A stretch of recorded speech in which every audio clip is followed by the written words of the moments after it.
Hi, welcome to Richard Gabili YouTube channel, and for today's tutorial, I will be teaching you on how to turn on and off voiceover on iPhone X. But first, kindly subscribe to this channel and don't forget to hit the subscribe button and the bell to notify you for the new updates.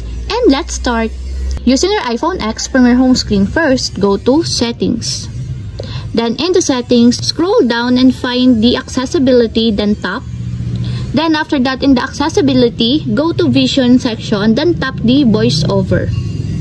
Then after that, in the voiceover, as you will see, there's a switch button located on the side of the voiceover. Then all you have to do is just tap it to enable until it becomes green. And if you want to disable or turn off, just tap again the switch button. And take note, voiceover speaks items on the screen. Tap once to select an item, double tap to activate the selected item.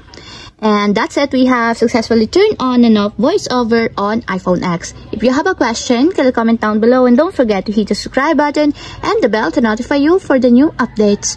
And thank you for watching.